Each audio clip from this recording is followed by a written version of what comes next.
Assalamualaikum warahmatullahi wabarakatuh. Halo everyone.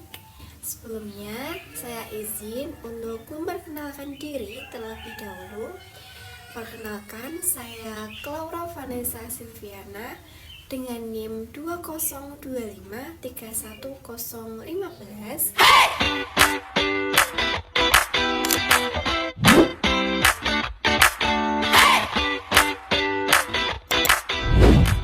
Dari program studi bimbingan dan konseling Fakultas Keguruan dan Ilmu Pendidikan Universitas Muria Kudus.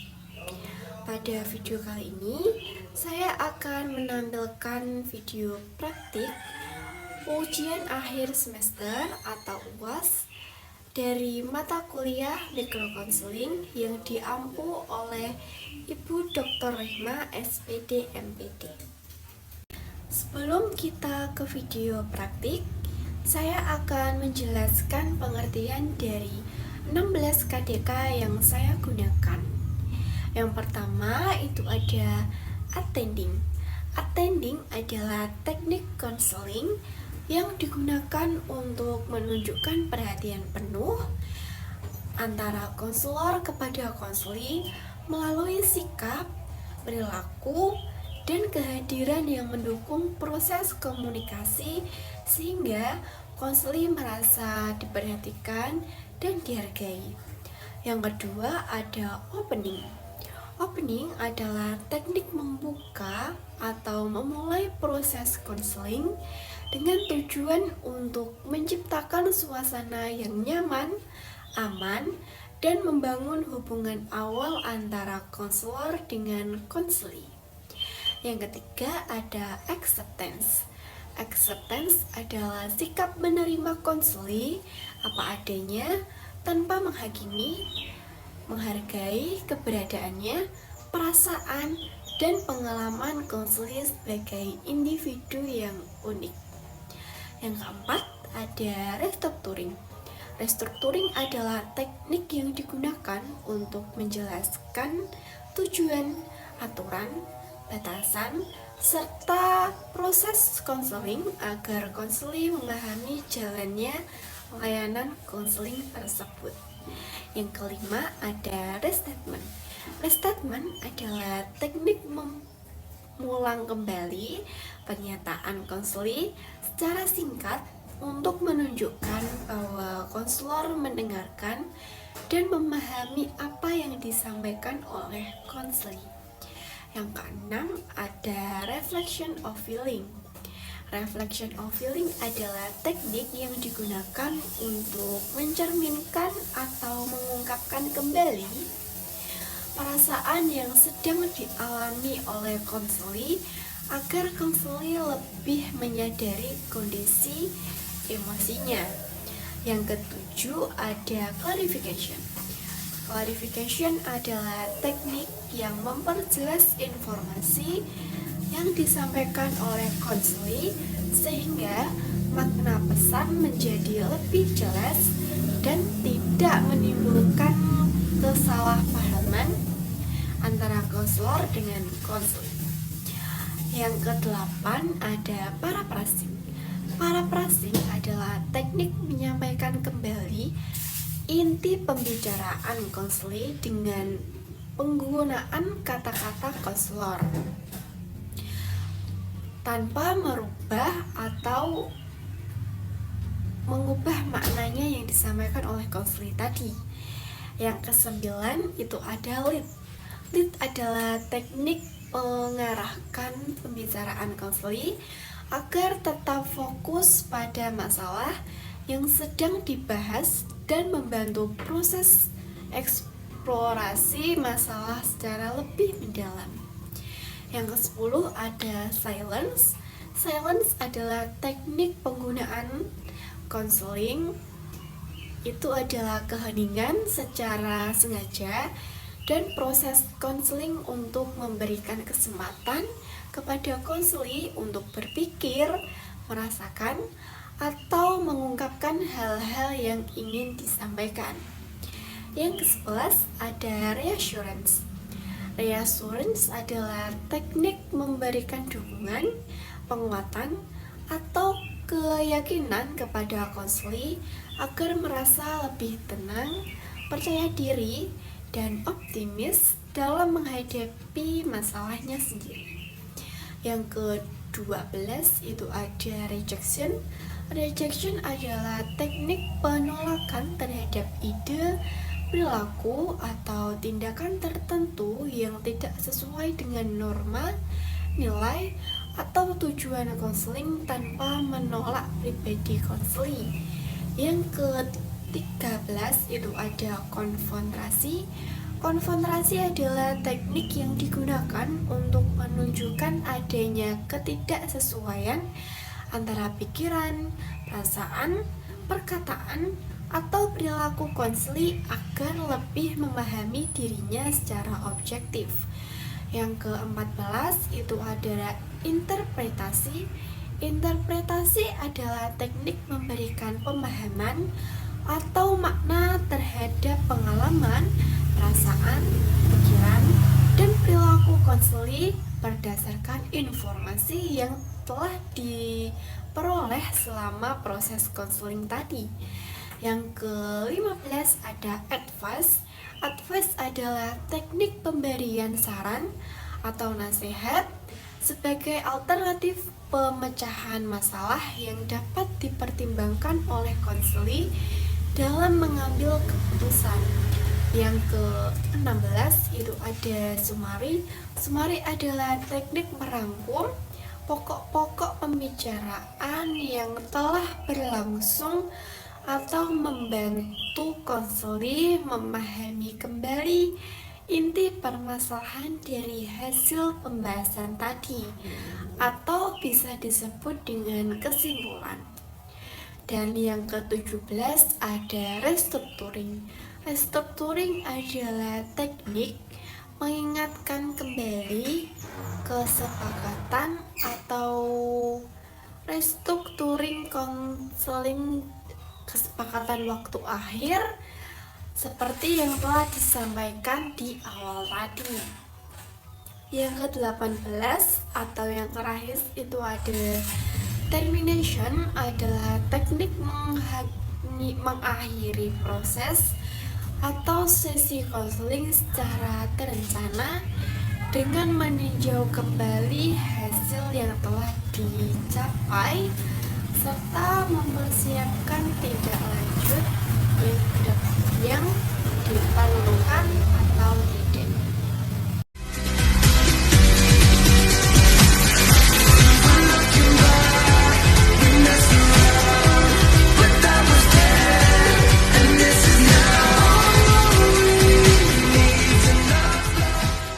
Permisi.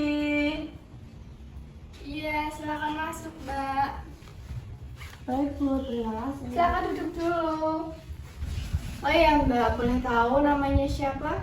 Oh iya Bu, nama saya Nova. Gimana kabarnya Mbak Nova hari ini? Saya kurang baik Bu, soalnya saya masa akhir-akhir ini kurang fokus saat jam kuliah. Baik, sebelumnya Ibu mau menyampaikan bahwa waktu sesi konseling kita sekitar 30 menit saja. Dikarenakan Ibu setelah ini masih ada acara. Dan nanti yang Mbak bicarakan pasti akan Ibu jaga kerahasiaannya. Baik Bu. Tadi boleh diceritakan kenapa Mbak Nova bisa kurang fokus saat jam kuliah ya? Iya Bu, jadi saya sering merasa ngantuk dan lelah saat dosen menjelaskan materi yang disampaikan. Saya juga merasa sulit untuk memahami materi yang dijelaskan oleh dosen saya. Oh, jadi Mbak Nova merasa kurang fokus saat jam kuliah karena efek mengantuk dan kelelahan ya? Iya Bu, akhir-akhir ini memang sering bergadang. Sepertinya Mbak merasa kondisi ini sudah mulai memengaruhi perkuliahan Mbak. Ya Bu, dan saya sedang banyak pikiran juga saat ini. Banyak pikiran itu seperti apa ya Mbak? Saya kepikiran tugas kuliah yang menumpuk, Bu. Jadi Mbak merasa terbebani karena tugas kuliah yang terlalu banyak ya? Ya, benar. Coba Mbak ceritakan lebih lanjut tentang tugas kuliah tersebut. Tugasnya itu banyak banget, Bu, dan deadline-nya dekat-dekat semua. Karena itu saya merasa nggak sanggup, takut gagal. Nilai saya turun terus dan bikin saya pikiran sulit untuk tidur juga, Bu. Kayaknya saya memang nggak mampu. Saya jadi takut, Bu. Takut kalau saya nggak bisa jadi apa-apa nanti. Ibu bisa memahami kalau Mbak Nova merasa seperti itu. Tapi perasaan takut gagal itu bukan berarti Mbak benar-benar tidak mampu. Mbak masih bisa untuk memperbaikinya lagi. Tapi rasanya percuma, Bu. Saya memang dari dulu nggak pintar. Ibu kurang setuju dengan yang Mbak katakan. Nilai yang menurun itu belum tentu menunjukkan bahwa Mbak tidak pintar. Bisa jadi karena saat ini Mbak sedang menghadapi banyak tekanan. Iya, memang, Bu. Padahal saya pengen dapat nilai yang bagus, tapi malah malas belajar. Nah, Mbak kan bilang pengen dapat nilai yang bagus, tapi di sisi lain Mbak juga sering menunda belajar kan? Menurut Mbak itu gimana? Ya sih, Bu, saya sadar itu bertolak belakang, tapi susah banget mau mulai dari yang mana dulu. Mungkin sebenarnya Mbak bukan malas belajar sepenuhnya, tapi karena merasa tertekan dan merasa takut berlebihan, jadi Mbak memilih untuk menghindar. Iya, Bu. Kayaknya saat ini saya terlalu takut kalau hasilnya tetap jelek walaupun sudah berusaha. Sebaiknya Mbak mulai dari langkah kecil dulu. Misal belajar 15-20 menit setiap harinya. Nggak harus langsung lama, yang penting Mbak bisa konsisten. Lalu Mbak juga bisa mengerjakan tugas kuliah yang deadline-nya mungkin lebih dekat dahulu. Atau Mbak juga bisa membuat jadwal sederhana biar belajarnya lebih terarah. Dan jam tidurnya Mbak juga harus cukup agar tidak mengganggu Mbak saat melakukan aktivitas dan bisa fokus saat jam kuliah. Ya, kayaknya itu bisa dicoba dulu, Bu. Yang penting Mbak coba dulu, pelan-pelan juga nggak apa-apa. Jadi kesimpulan pembicaraan kita hari ini, Mbak merasa takut gagal karena tugas yang menumpuk, kurang istirahat, dan nilai yang menurun. Namun itu semua bukan berarti Mbak tidak mampu. Mbak masih memiliki potensi dan kesempatan untuk memperbaikinya lagi secara bertahap ya. Ya, Bu, saya jadi lebih mengerti sekarang. Baik Mbak, sebelumnya maaf karena waktu sesi counseling kita sudah 30 menit sesuai kesepakatan di awal. Kita cukupkan sesi counseling kita hari ini. Nanti kita bisa lanjutkan di pertemuan berikutnya ya. Silakan Mbak bisa kembali ke kelas dan melanjutkan aktivitasnya lagi. Ya Bu, terima kasih atas waktunya.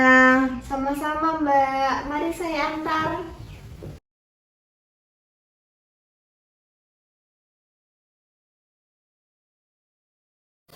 Nah, jadi itu tadi adalah video sesi konseling.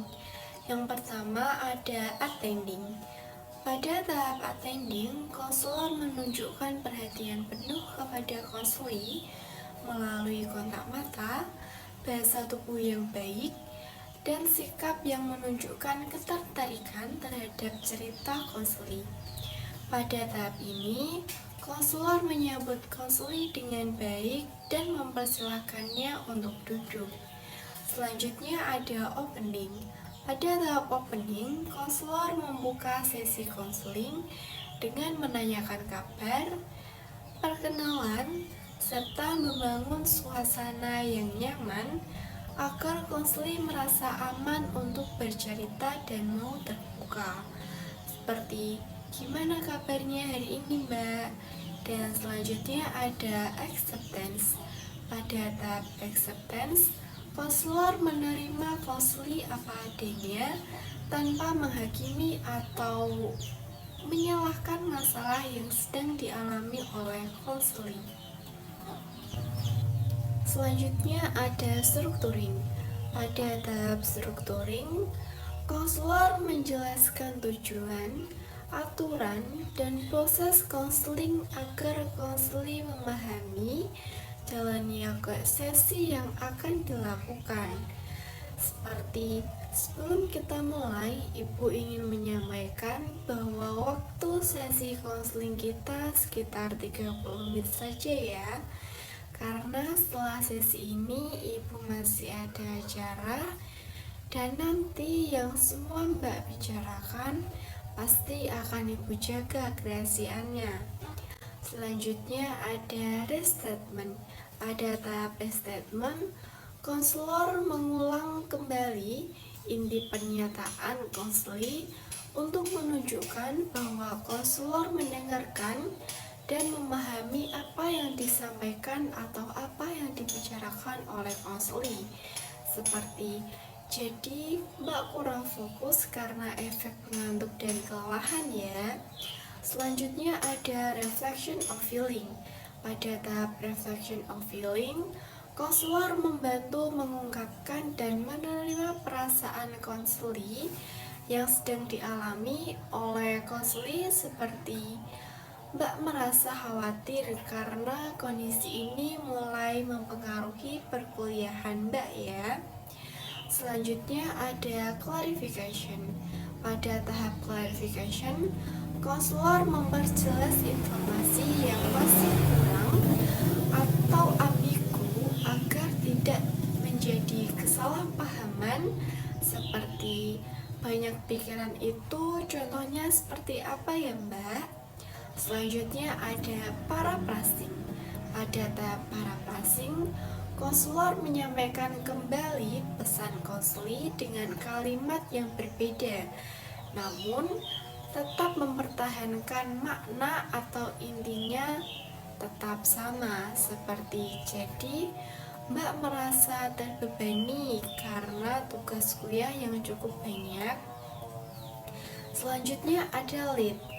Pada tahap lead, konselor mengarahkan pembicaraan agar konseli dapat melanjutkan atau memperdalam pembahasan mengenai masalah yang sedang dialami oleh konseli. Seperti, coba Mbak ceritakan lebih lanjut tentang tugas kuliah tersebut. Selanjutnya ada silence. Pada tahap silent ini, konselor memberikan jeda atau keheningan waktu untuk berpikir, merasakan, dan mengungkapkan apa yang ingin disampaikan oleh konseli. Selanjutnya ada reassurance. Pada tahap reassurance, konselor memberikan dukungan dan penguatan konseli merasa lebih tenang agar percaya diri dalam menghadapi masalahnya. Seperti ibu bisa memahami kalau Mbak merasa khawatir seperti itu. Tapi perlu Mbak tahu, perasaan gagal itu tidak berarti Mbak benar-benar tidak mampu. Mbak masih bisa untuk memperbaikinya lagi. Selanjutnya ada rejection.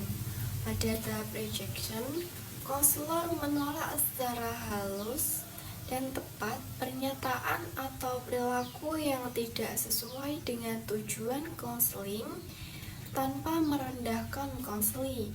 Seperti, ibu kurang setuju dengan yang Mbak katakan. Nilai yang menurun belum tentu menunjukkan bahwa Mbak tidak pintar.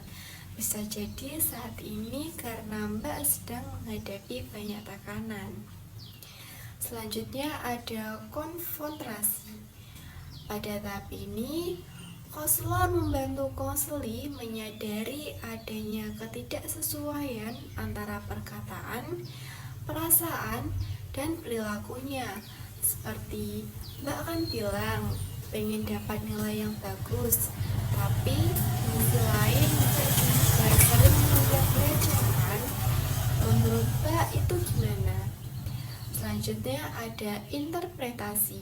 Pada tahap interpretasi, konselor membantu memberikan makna atau pemahaman baru terhadap pengalaman yang dialami oleh konseli. Seperti, mungkin sebenarnya Mbak bukan malas belajar sepenuhnya, tetapi sedang merasa tertekan atau takut gagal yang berlebihan. Jadi Mbak memilih untuk menghindar. Selanjutnya ada advice.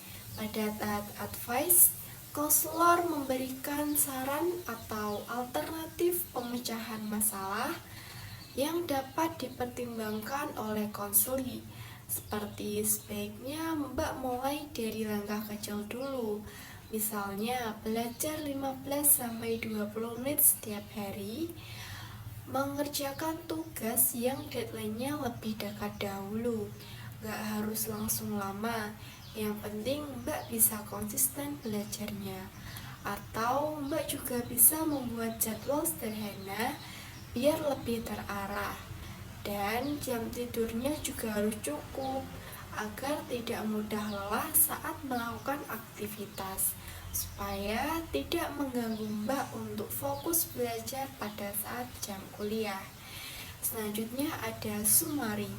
Pada tahap sumari, konselor merangkum poin-poin penting yang telah dibahas selama proses konseling. Seperti, jadi kesimpulan dari pembicaraan kita hari ini, Mbak merasa takut gagal karena tugas yang menumpuk, kurang istirahat, dan nilai yang menurun. Namun itu semua bukan berarti Mbak tidak mampu. Mbak masih memiliki potensi dan kesempatan untuk memperbaikinya lagi secara bertahap ya. Selanjutnya ada restructuring. Pada tahap restructuring ini, selain mengingatkan waktu kembali kesepakatan di awal, konselor juga membantu konseli merubah cara berpikir yang kurang tepat menjadi cara berpikir yang lebih positif.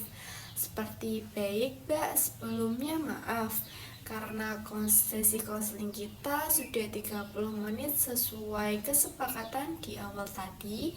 Kita cukupkan sesi konseling hari ini ya.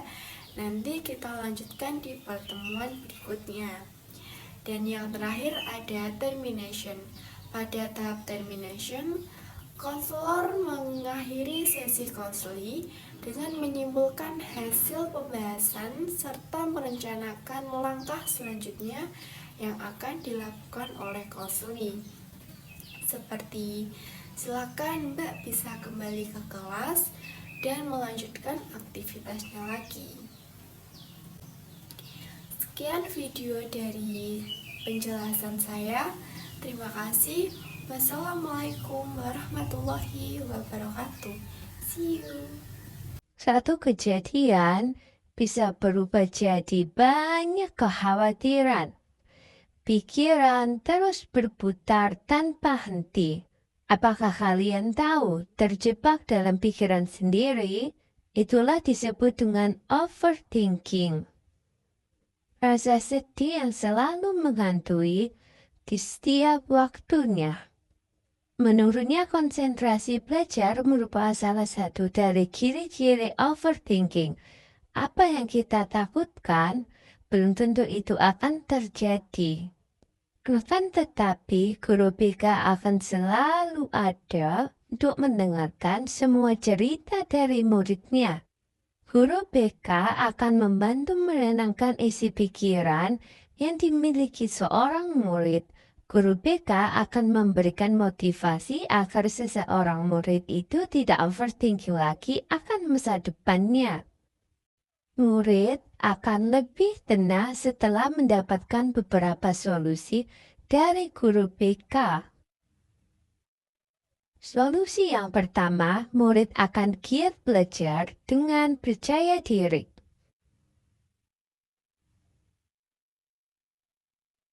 Solusi yang kedua, murid bisa tidur teratur 8 jam setiap hari agar pikiran menjadi tenang. Manfaat dari solusi itu, siswa pergi ke sekolah setiap pagi dengan semangat. Adapun faktor eksternal seperti dukungan dari orang tua bisa menumbuhkan semangat belajar.